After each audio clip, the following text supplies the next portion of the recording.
Question number 2 में लिखा गया है उपर्युक्त प्रश्न 1 में दिए गए द्विघात समीकरणों के मूल द्विघाती सूत्र का प्रयोग करके ज्ञात कीजिए। द्विघाती सूत्र को सूत्र विधि भी कहा जाता है, इसी को श्रीधराचार्य विधि भी कहा जाता है, क्योंकि द्विघात समीकरण को जब सूत्र के द्वारा हल किया जाता है तो जिस सूत्र का प्रयोग किया जाता है उस सूत्र की स्थापना भारतीय गणितज्ञ श्रीधराचार्य ने किया था। तो उनके सूत्र का प्रयोग करके ही हमें मूल ज्ञात करना है। मूल का मतलब होता है हल, परंतु इसमें भी उसी प्रक्रिया यानी क्वेश्चन नंबर 1 की तरफ पहले हमें ये जांचना है कि इनके मूल वास्तविक हैं, कहने का मतलब अस्तित्व में हैं या नहीं। तो क्वेश्चन नंबर 1 लिखा गया 2x square minus 7x plus 3 बराबर 0। सबसे पहले हम लोग इसकी तुलना करेंगे ax square plus bx plus c बराबर 0 से, क्योंकि ax square plus bx plus c बराबर 0 जो होता है वह द्विघात समीकरण का व्यापक रूप होता है और इसके द्वारा तुलना जब करेंगे तो a b c का मान ज्ञात होगा। तो इसमें देखिए दायां साइड जब बराबर हैं तो बाएं साइड वाले भाग भी बराबर होने चाहिए। अब बाएं साइड में देखिए एक्स स्क्वायर है तो यहाँ पर भी एक्स स्क्वायर है, परंतु एक्स स्क्वायर का गुणांक 2 है तो इसका गुणांक a है। अब ये दोनों आपस में तभी बराबर होंगे जब a का मान 2 होगा, इसलिए यहाँ पर लिखा जाएगा a बराबर 2।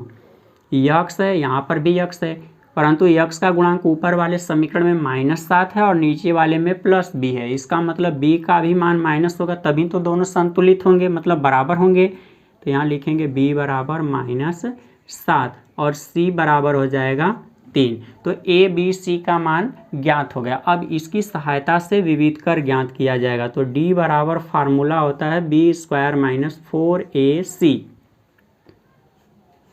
तो देखिए b का मान हम रखेंगे यहाँ से -7 इसका वर्ग -4 इंटू a का मान 2 है, c का मान 3 है। -7 का जब वर्ग करेंगे आप तो +49 हो जाएगा और यहाँ देखिए 3 दूनी के 6, 6 चौका 24। जब आप इसको हल करेंगे तो +25 प्राप्त होगा। इसका मतलब d का मान 0 से बड़ा है, तो लिखेंगे चूँकि d का मान 0 से बड़ा है इसलिए द्विघात समीकरण अस्तित्व में है, मतलब इसका हल प्राप्त किया जाएगा या किया जा सकता है। तो आप इनको अब श्रीधराचार्य विधि द्वारा ही हल करेंगे, क्योंकि सूत्र बोला है कि सूत्र का ही प्रयोग करना है। तब देखिए सूत्र क्या होता है, लिखेंगे इसलिए x बराबर -b plus minus √b square minus 4ac बटे के नीचे 2a, यही श्रीधराचार्य का फार्मूला होता है। इसी को बोलते हैं द्विघाती सूत्र। अब इस सूत्र में a b c का मान रख के हल किया जाएगा इसका मान। तो देखिए अब इनको हल किया जा रहा है। x बराबर माइनस पहले लिखेंगे b, तो b का मान देखिए यहाँ पर -7 है, फिर इसके बाद प्लस माइनस लिखेंगे।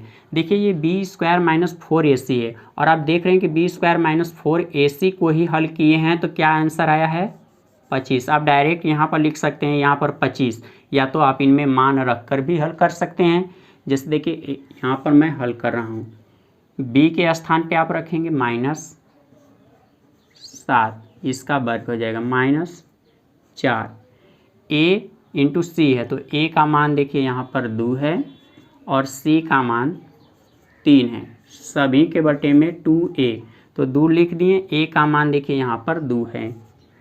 x बराबर माइनस और माइनस का जब गुणा करेंगे तो प्लस, यहाँ प्लस -7 का जब वर्ग करेंगे तो +49 हो जाएगा और इसका जब गुणा करेंगे तो -24 हो जाएगा और सभी के बटे में 4। तो x बराबर 7 प्लस माइनस घटाएंगे तो करड़ी में 25। देखिए आया ना करड़ी में 25, क्योंकि आपने b² - 4ac का मान पहले से ही निकाल रखा है। यहाँ 25, आप डायरेक्ट यहाँ पर 25 रख सकते थे इनके स्थान पर, और नहीं तो फिर बारी बारी से सबका मान रख के हल कर सकते हैं। बटे के नीचे 4 और यही आपका आंसर हो गया। अब कहेंगे कि द्विघात समीकरण है तो इसके 2 हल प्राप्त होने चाहिए। यहाँ तो एक ही मान प्राप्त हुआ है, नहीं इसमें भी 2 मान है। एक बार जब प्लस चिन्ह आप लेंगे तो लिखेंगे 7 प्लस करड़ी में 25 बटे के 4, और एक बार लिखेंगे 7 माइनस करड़ी में 25 बटे के 4। आप इसे और न्यूनतम रूप में भी लिख सकते हैं, जैसे में x बराबर, देखिए x बराबर क्या लिखा जाएगा, पहले 7 लिखेंगे प्लस माइनस लिखेंगे 25 का वर्गमूल 5 और सभी के बटे में 4 हो जाएगा। तो देखिए और न्यूनतम रूप में जब इनको हल करेंगे तो यहाँ 2 चिन्ह है, प्लस है और माइनस। तो एक बार प्लस चिन्ह लेंगे, जब प्लस लिखेंगे कि प्लस चिन्ह लेने पर तब यहाँ का केवल प्लस चिन्ह यहाँ पर लिखी जाएगी। तो लिखा जाएगा यहाँ पर प्लस चिन्ह लेने पर, जब प्लस चिन्ह लेंगे तो x बराबर हो जाएगा 7 प्लस 5 बटे के नीचे 4। अब 7 5 जोड़ेंगे तो 12 बटे के नीचे 4, इससे विभाजित करेंगे तो 3, x का मान 3 प्राप्त होगा। दूसरी स्थिति माइनस चिन्ह लेने पर, जब आप माइनस चिन्ह लेंगे तब यहाँ माइनस ही लिखा जाएगा। x बराबर 7 माइनस 5 बटे के 4, जब घटाएंगे तो 2 बटे के 4, इससे इसको विभाजित कर दीजिए तो x बराबर 1 बटे के 2 प्राप्त होगा। यही दूसरा हल है इसका। दूसरा भाग यहाँ पर लिखा गया है। तो समीकरण की तुलना हम ax² plus bx plus c बराबर 0 से जब करेंगे तो उस समय a बराबर 2, b बराबर 1, क्योंकि यहाँ x का गुणांक 1 माना जा सकता है, और c बराबर -4 प्राप्त हुआ है। तब विविधकर से ही हम इसका पता करेंगे कि इसका हल प्राप्त होगा या नहीं। विविधकर निकालने के लिए आप d बराबर फार्मूला लिखेंगे b² - 4ac। इस फार्मूले में b का मान 1 है, यहाँ पर 1 रखेंगे, 4 लिखेंगे, a के स्थान पे 2 लिखेंगे और c के स्थान पे -4 लिखेंगे। 1 का वर्ग 1 हो जाएगा, माइनस माइनस प्लस हो जाएगा, 4 चौके 16, 16 दूनी के 32। अब इनको जब जोड़ेंगे तो यहाँ पर +33 प्राप्त होगा। इसका मतलब है कि +33 0 से बड़ा है, तो +33 किसका मान है, d का। इसका मतलब तब ये भी हुआ कि d जो होगा वो 0 से बड़ा होगा। लिखेंगे चूँकि d 0 से बड़ा है इसलिए द्विघात समीकरण का अस्तित्व है, मतलब इस दिए गए द्विघात समीकरण का यहाँ पर हल प्राप्त किया जा सकता है।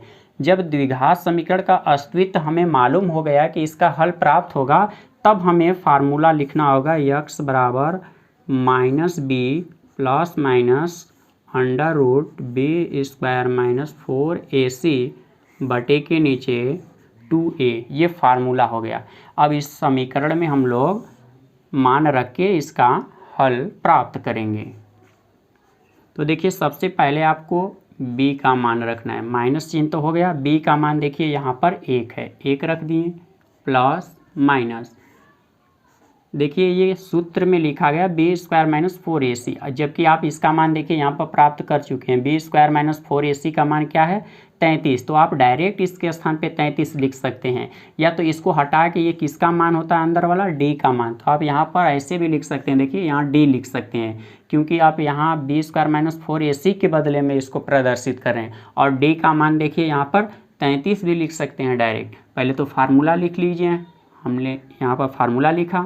अब इसके बाद b² - 4ac का मान हम डायरेक्ट यहाँ पर 33 रखेंगे और बटे के नीचे 2 इंटू ए का मान है 2, तो यक्स बराबर -1 प्लस माइनस करड़ी में 33 बटे के नीचे 4 प्राप्त हुआ।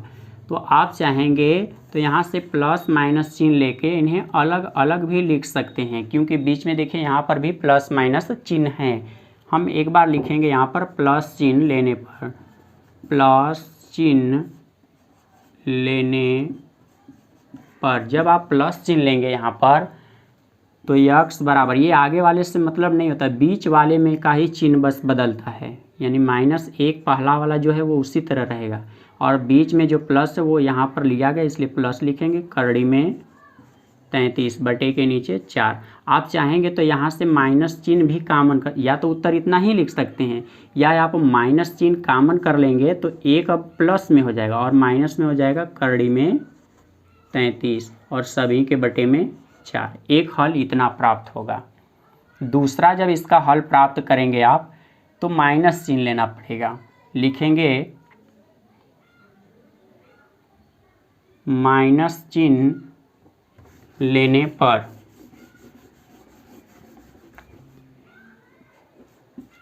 माइनस चिन्ह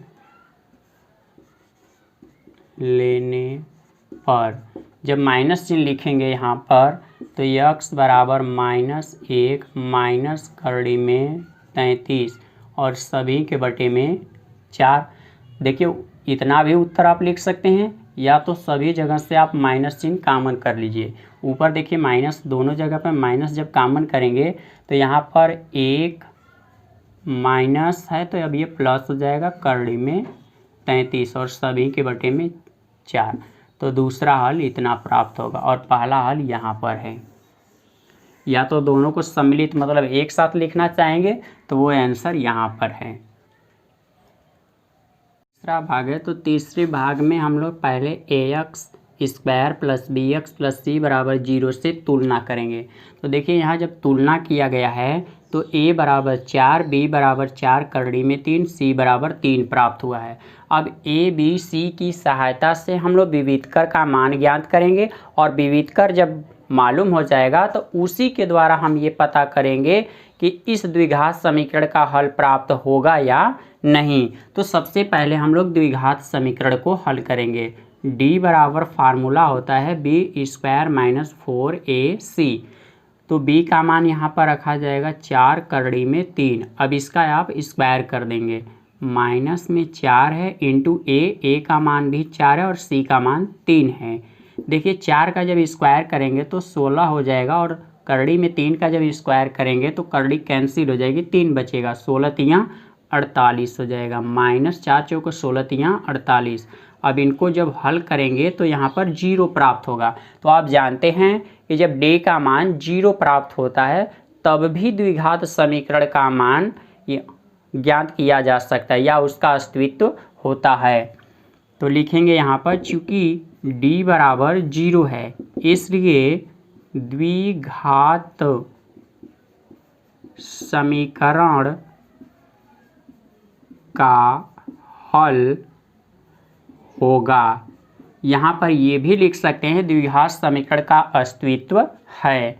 तो इसके बाद हम लोग फार्मूला उपयोग करेंगे। फार्मूला है यक्स बराबर -b प्लस माइनस करड़ी में b स्क्वायर माइनस 4ac बटे के नीचे 2a होता है। ये फार्मूला होता है।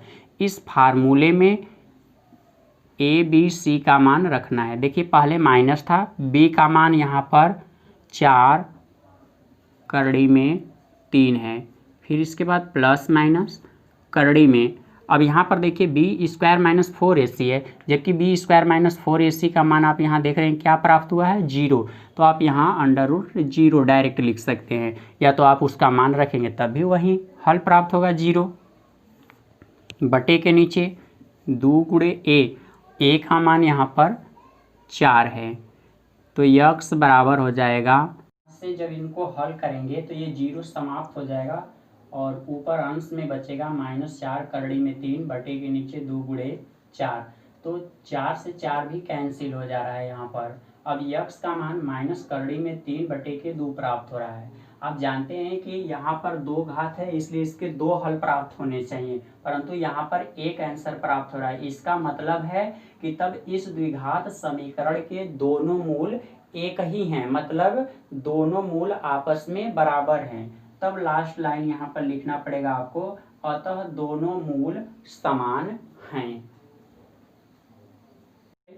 माइनस में 31 होने के कारण डी का मान जो होगा वो 0 से छोटा लिखा जाएगा। तो लिखेंगे चूंकि डी जो है वो 0 से छोटा है, इसलिए द्विघात समीकरण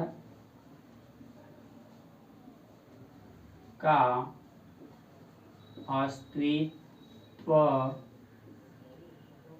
नहीं है। कहने का मतलब इसका हल नहीं प्राप्त किया जा सकता है।